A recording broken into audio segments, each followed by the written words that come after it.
pause with the Pixel. That's why I was like, you can't pause with a fucking iPhone? What the fuck, man? Shit. Maybe I should do the recording with the Pixel. Fuck's sakes. And especially Randy Orton in the main event. The factory in St. Louis that place was alive. Those fans were hot from the very second Trick Williams came out to start the show. Like I said, Obafemi and Tony D'Angelo had a great match. Hard hitting, good psychology, good false finishes, very, very exciting. So I gave the night to NXT. You know, it's funny, Tommy, you just mentioned about the crowd, and I know that originally NXT was supposed to be in a bigger venue. Ticket sales weren't as strong as they were in Chicago the week before, so they went to a smaller venue, the Factory in St. Louis, which holds just over 1,800 people, and they sold it out.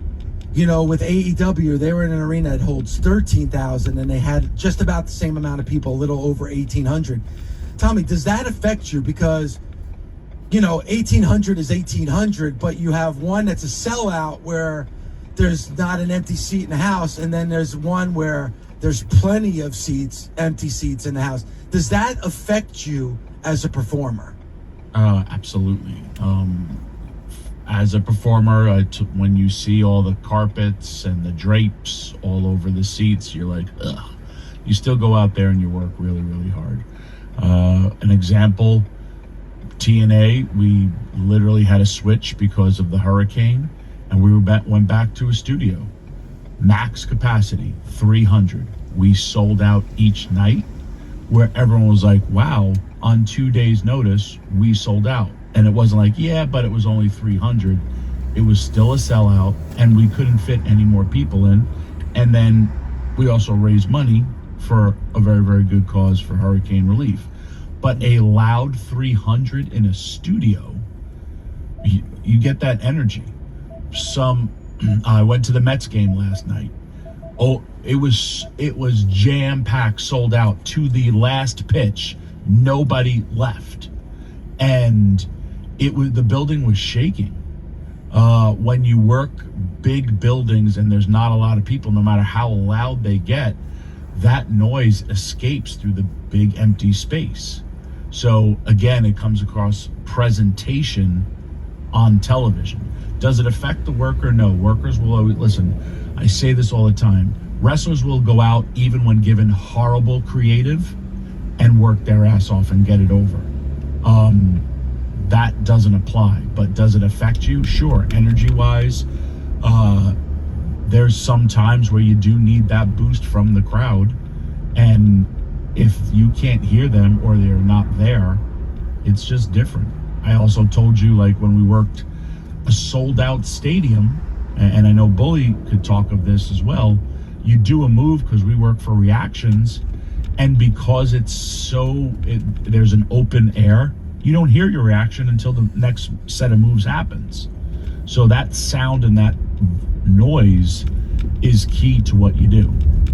It makes sense to me. Oh, go ahead, Bully. Sorry. I think when it comes to both companies, because we're just comparing, obviously, NXT and Dynamite right now, because they were both on last night.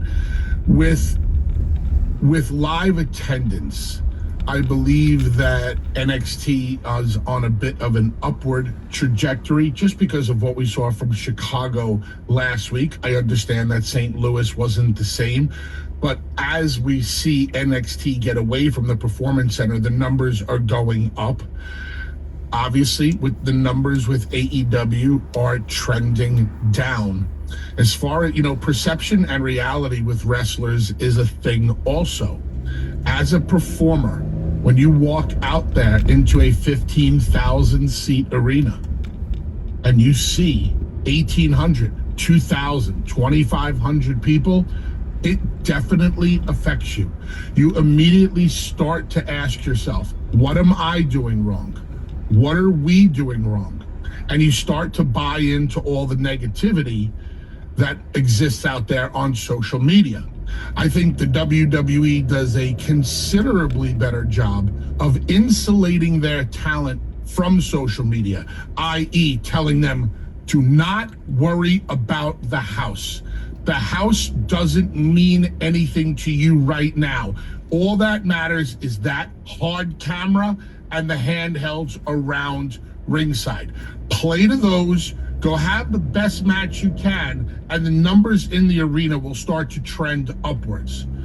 With AEW and the way things are on social media, I don't necessarily know if they have the people there who are talking to the talent about don't listen to social media.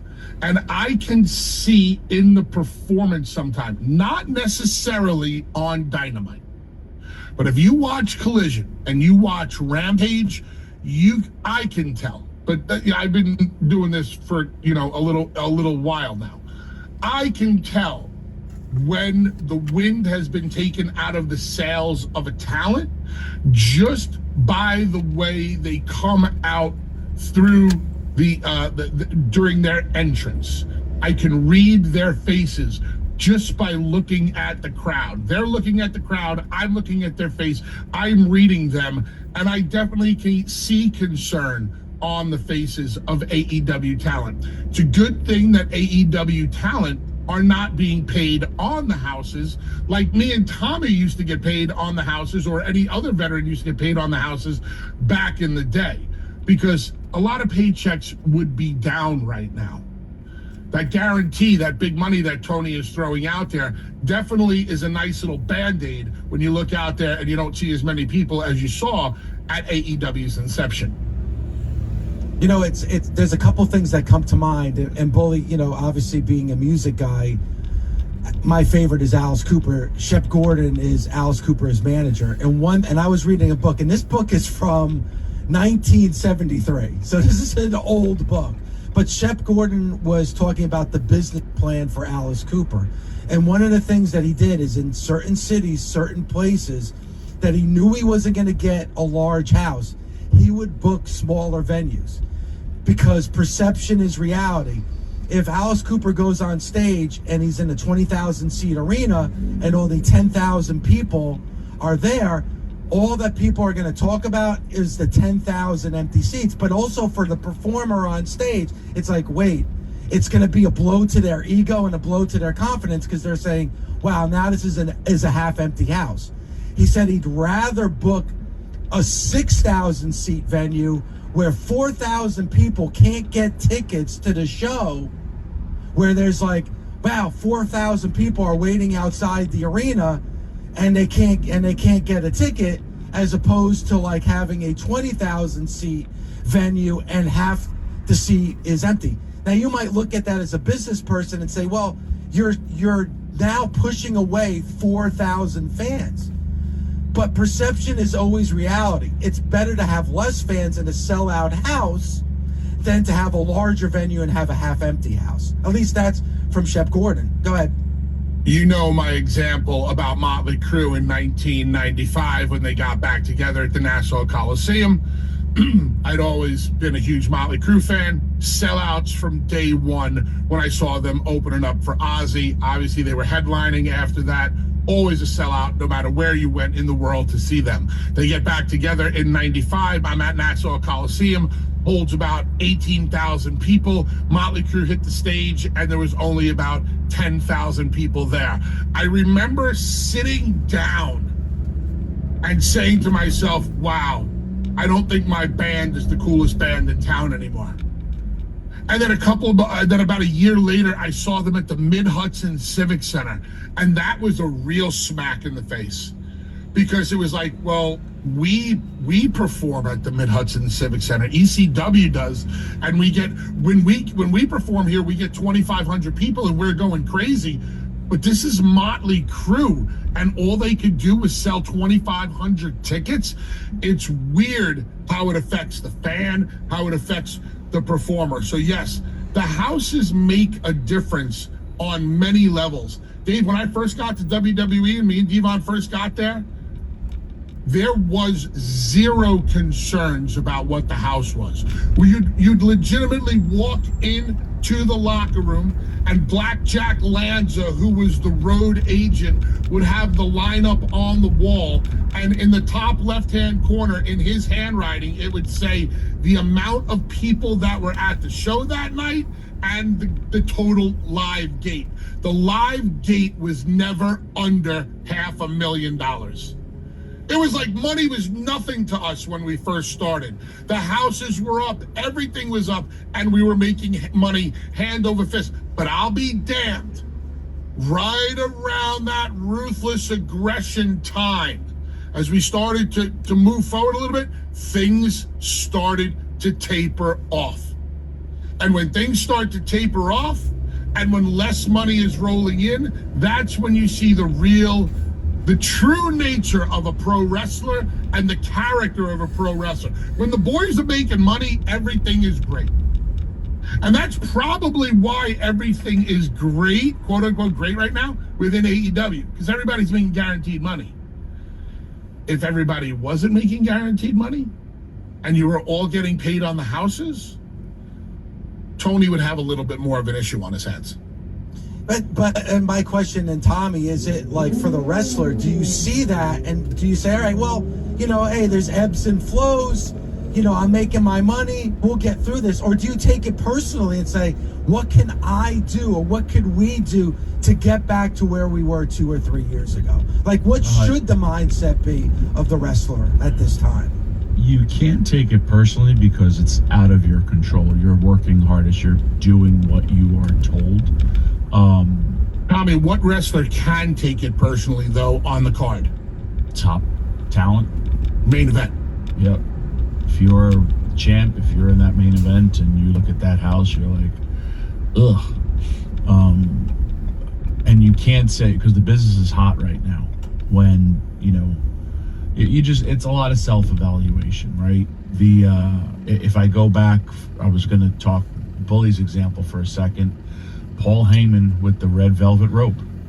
He was like, you want to get your crowd hot? He used to keep the fans outside longer. He wanted people driving by, literally be like, what is that? Again, no internet. And you'd see people standing outside waiting to go somewhere. Studio 54. And that's what really helped the growth of that thing called ECW. And how we would do it, we'd go into our new market. How is the house? Good. Cool. Then we reward them with television. Our televisions were kick-ass. And then if the houses continue to go up, we would reward the town with a pay-per-view. And it would be kind of then thrown into our regular rotation. Again, to answer your question, WWE did a smart thing. They realized they weren't going to sell what they wanted, and in a quick pivot, went another direction, and it worked out well for them. But you can never blame the wrestlers. You can't blame you. That goes to when you're not, I would say, drawing. That's your management, and it starts, and this is from Vince. It starts at the top, and then it trickles all the way down. So. And it's just a reevaluation of, hey, maybe we got to go do this.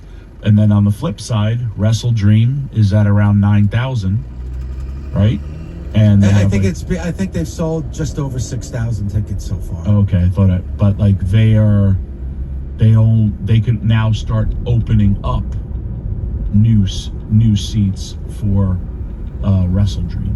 That is what you want. To have to, hey, guess what? We're giving more seats away because of demand, and then, oh, by the way, guess what?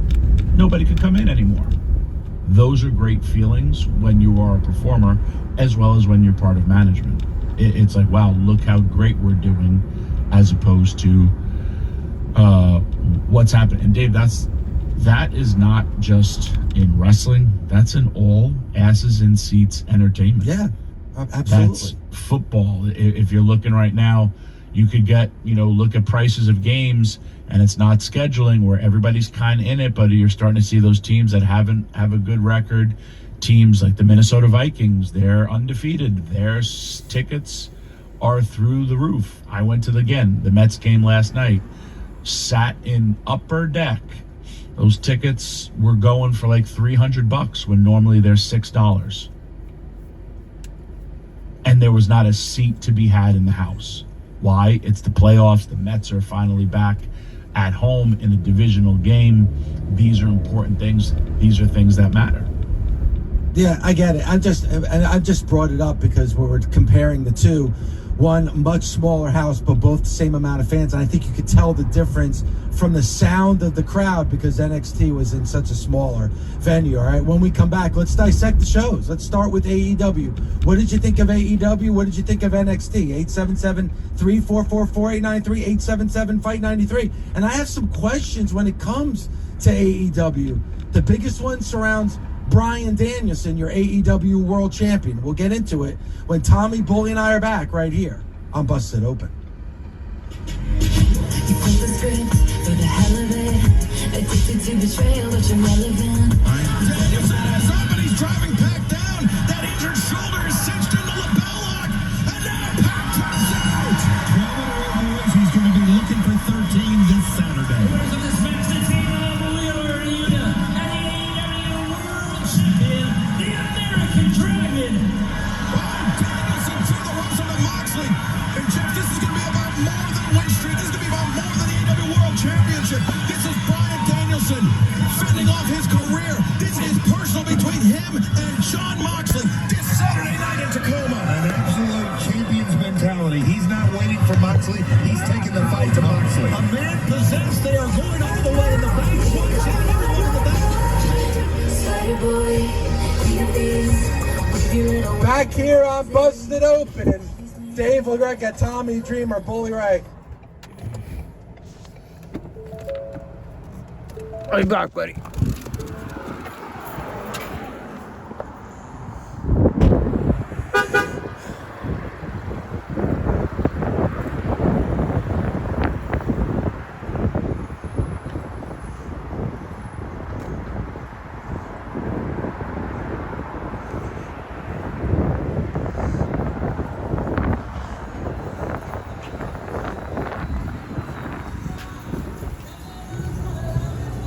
Hello?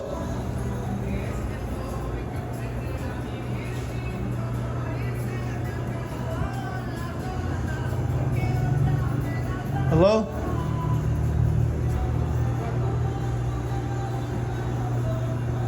Hi there. Pickup for Layla. F607C. St. Peter. In St. Peter? Yeah. Okay, thank you.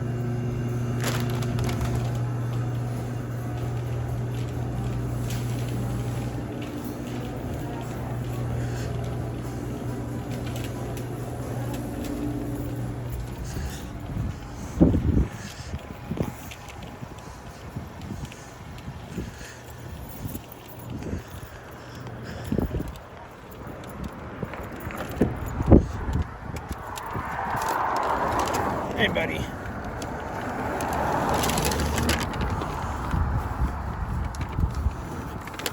You just put this in the bag, close it up.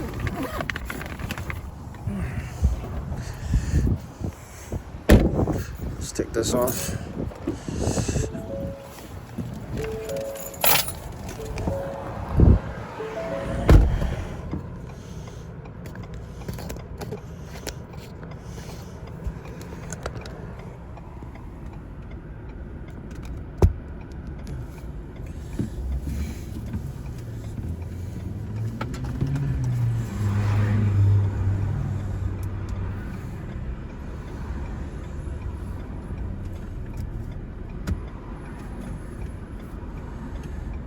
And Danielson, and did we possibly see Bryan Danielson in his last ever Dynamite last night, Bully?